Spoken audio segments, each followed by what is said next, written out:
છે બધા 90% માર્ક લાવે ને 95% માર્ક લાવે ને આમાં પારંગત છે ને પેલામાં પારંગત છે ને મેથ્સમાં બેસ્ટ છે ને લેંગ્વિસ્ટિક્સમાં બેસ્ટ છે, પણ એ છોકરાઓને જો તમે એમ કહો કે જા તારી જાતે એકલા ટિકિટ લઈ અને અહીંથી અમદાવાદ જતો રહે, તો એને બસ ક્યાંથી પકડવાની એ પણ ખબર નથી.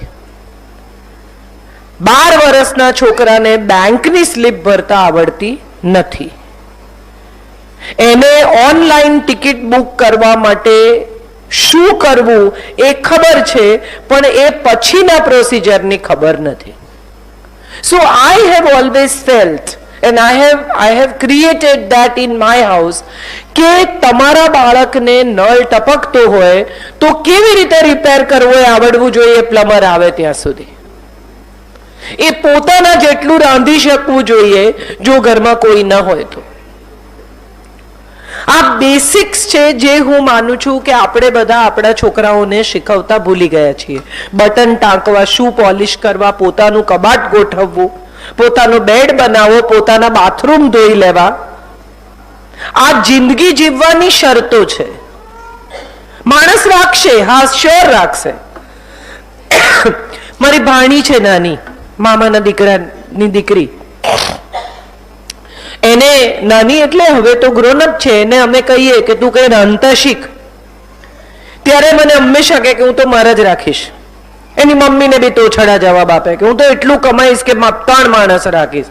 બહુ સરસ, પણ એ 3 માણસે જે રાંધ્યું છે એ કાચું છે કે પાક્કું એ તો તને ખબર હોવી જોઈએ ને.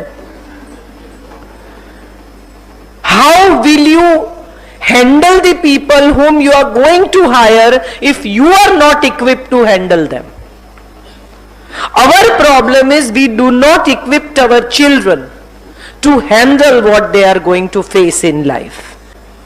આપણે જે રેસમાં ઉતારી દઈએ છીએ છોકરાઓને, હાથમાં રિઝલ્ટ આવે ને એટલે મા બાપ પૂછે હાઈએસ્ટ કોના છે? તમને હું ફેર પડે કોના છે? તમારા છોકરાના કેટલા છે એ જુઓ. એ સાચું બોલે છે? એ મોટાઓનું સન્માન કરે છે? એ વાલ કરી શકે છે? એ તમારી સાથે દિવસમાં 10 મિનિટ બેસીને વાત કરે છે? તો 5% ઓછા માર્ક હશે ને તો પણ જીવનમાં સફળ થશે. આ વાત હું માનું છું આપણે શાળાઓ શીખવવાનું ભૂલી ગઈ છે. એક તો આ આખી જનરેશનને ખૂબ કંટાળો આવે છે દરેક વાતનો. એમને કોઈ ચીજમાં રસ નથી પડતો. કોઈક ચીજ તો એવી હોય ને કે જેમાં એનો ઇન્ટરેસ્ટ હોય. આ પબજી રમે એ પણ કેટલા દિવસ રમે, તરત છોડી દે. નવી ગેમ આવે, થોડા દિવસ રમે, તરત છોડી દે. નવી વસ્તુ તમે શીખવવાનો પ્રયત્ન કરો, નવા ક્રાફ્ટ ક્લાસમાં મૂકો, નવા મ્યુઝિક ક્લાસમાં મૂકો, તમે સ્કેટિંગ શીખો, તમે સ્વિમિંગ શીખો, આ બધાથી કંટાળી જાય. કેમ કંટાળી જાય? કારણ કે આપણે એની ઉપયોગિતા નથી સમજાવતા. આપણે માત્ર એટલું જ સમજાવીએ છીએ કે તને આ તારે કરવું જોઈએ, કર, દોડ. અને બધા જ મા બાપ, હું જેટલા મા બાપને મારી આસપાસ ઓળખું છું એ બધા મા બાપને ઓળખું છું, સ્વિમિંગમાંથી કાઢીને પેઇન્ટિંગમાં નાખી આવે ને, પેઇન્ટિંગમાંથી કાઢીને સ્કેટિંગમાં નાખી આવે ને, સ્કેટિંગમાંથી કાઢીને વળી કંઈક બીજામાં નાખી આવે ને. અને આમાં ક્યાંય માતા પિતા સાથે નથી પ્રવૃત્તિમાં.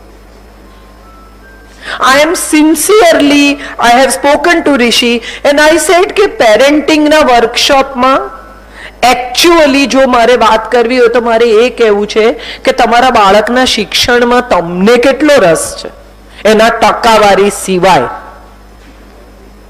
કેટલા મા બાપને ખબર છે કે તમારા છોકરાના સિલેબસ શું છે?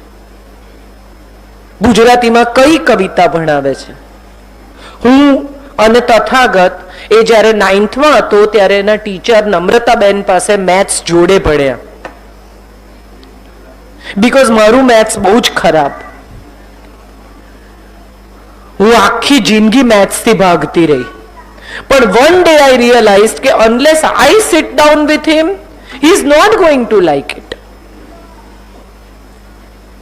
So that was the time when I had to sit down with him and learn. And we were competing each other. કે ચલ તને આવડે છે, મને આવડે છે. કેટલા મા બાપ એવા છે કે જે એના બાળકના શિક્ષણમાં સાચે રસ લે છે. ટ્યુશનમાં મૂકી આવો, ટીચર ભણાવશે. મા બાપની જવાબદારી શું છે એ વિશે મારે આજે વાત કરવી છે. What is being parent? Biological એક્સિડન્ટથી તમે પ્રેગ્નન્ટ થઈ જાઓ અને હવે બાળકને જન્મ આપવાનો જ છે, બીજો કોઈ ઓપ્શન નથી, ત્યાંથી એકચ્યુઅલી પેરેન્ટિંગ શરૂ થાય છે. એક જીવને અરે યાર હવે પ્રેગ્નન્સી રહી ગઈ, હવે શું કરશું?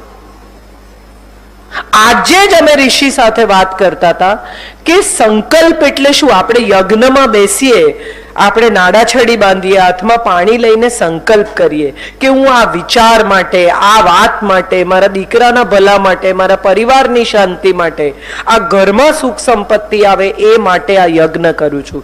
હું એવું માનું છું કે પેરેન્ટિંગ એક યજ્ઞ છે. એટલીસ્ટ 18 વર્ષ ચાલતો યજ્ઞ. તમારું બાળક એડલ્ટ થાય ત્યાં સુધીની જવાબદારી તો તમારી છે જ. પછીની છે કે નહીં એ તમે જાતે નક્કી કરો, પણ ત્યાં સુધી તો we all have to be responsible. In which what we do is ટ્યુશનમાં જાય, સ્કૂલ વાળા પાસે. અચ્છા, એક બહુ મજાની વાત એ છે કે સ્કૂલમાં મૂક્યા પછી મોટા ભાગના મા બાપ એવું માને છે કે હવે બાકીની બધી જ જવાબદારી સ્કૂલની છે. કેટલા વધારે કલાક રાખે છે સ્કૂલ વાળા. 7 વાગ્યાથી સાંજે 4 વાગ્યા સુધીની છે, બેસ્ટ, ત્યાં જ નાખી આવો. નાના નાના, સાવ નાનું બચ્ચું આમ હાથમાં કેરી કરાય એવડું બચ્ચું હોય અને મેં ફૂટબોલની જેમ મા બાપને એકબીજાને આપતા જોયા છે. હવે તું રાખ, હવે તું રાખ. રમકડું છે. 1 સવા વર્ષનું બચ્ચું હોય અને ઘરમાં મહેમાન આવે ને એટલે એનો ટેલેન્ટ શો કરે. આંખ બતાવો, નાક બતાવો, હાથ ક્યાં છે. હમણાં થોડા દિવસ પહેલા મારી સરસ મારી ભાણીની ફ્રેન્ડ બહુ મને માં કહે છે, અમારે ઘરે બહુ અવારનવાર આવે છે, એનું બચ્ચું લઈને આવી. 11 મહિનાનું બચ્ચું. એનું વર ડોક્ટર છે. એટલે આવીને એનું બચ્ચું રમતું તું, મજાથી ઇડલી ખાતું તું મારે ઘેર, ને આમથી આમ બધું ફરતું તું, અડતું તું, તોડતું તું. ત્યાં એનો વર આવ્યો. એટલે એનો વર બહુ ઇન્ટેલિજન્ટ છે, very nice human being with great sense of humour. એટલે મને કહે છે તમે ટેલેન્ટ શો જોયો? મેં કીધું ના, મેં નથી જોયો. એટલે એણે એના દીકરાને કહ્યું ચલો આપણે ટેલેન્ટ શો બતાવીએ. એને જેવું એમ કહ્યું કે ટેલેન્ટ શો બતાવીએ એટલે એને બતાવવા માંડ્યું. I so much enjoyed it કે એને એવું કહેવામાં જ આવ્યું છે કે દીકરા આવું બધું નહીં કરવાનું, ન કરવું હોય તો. થોડું મોટું થાય, સ્કૂલમાં જતું થાય, અંકલને પોએટ્રી ગાઈને બતાવો. અંકલને સાંભળવી છે કે નહીં એવો તો કોઈ ચોઈસ જ નથી, પણ એની વચ્ચે પાછું જો એમ કે ના એટલે કે તને નથી આવડતું, અંકલ બધાને જઈને કહેશે કે તને નથી આવડતું. આપણે શું કરીએ છીએ? આપણું બાળક એ પ્રદર્શનનું સાધન નથી.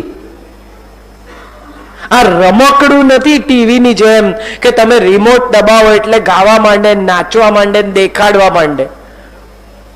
અને આ બધું કર્યા પછી જ્યારે 6, 7, 8 વર્ષનું થાય અને ઘરમાં કોઈ મહેમાન આવે અને ત્યારે જો એ અટેન્શન સિકિંગ બિહેવિયર કરે તો આપણે એને વળીએ. આવું કરાય? પણ આ તો અહીંથી જ શીખ્યું, તમારી પાસેથી જ, કે કોઈ આવે ત્યારે તરત આપણે અટેન્શન સિકિંગ બિહેવિયર ચાલુ કરી દેવાનું. હું જ છું સેન્ટર ઓફ એટ્રેક્શન, એન્ટરટેન કરવા લોકોને. Why are we doing it to our children? તમારું બાળક કેટલું હોશિયાર છે એનું સર્ટિફિકેટ તમારે બીજા પાસેથી જોઈએ છે? ન પણ હોય કોઈ બાળક હોશિયાર, ન પણ હોય કોઈ બાળક એક્સ્ટ્રોવર્ટ. દરેક બાળકે જાહેરમાં એકદમ સુપર અભિવ્યક્તિ સાથે, ખૂબ ટેલેન્ટ સાથે, સ્ટેજ ફિયર વગર વર્તવું જ જોઈએ. આવું કેટલા મા બાપ માને છે? આમાંથી કોઈ હાથ નહીં ઉઠાવે, મને ખબર છે. હમણાં થોડા વખત પહેલા એક બેન મને મળવા આવેલા, પાછળ લાગી ગયા મારે મળવું છે મળવું છે મળવું છે. હું પર્સનલ કાઉન્સેલિંગ કરતી નથી, તેમ છતાં ફાઇનલી આઈ થોટ કે ભલે આવતા. એટલે આવ્યા. એનો 13 વર્ષનો દીકરો, મજાનો, એટલો મજાનો છોકરો.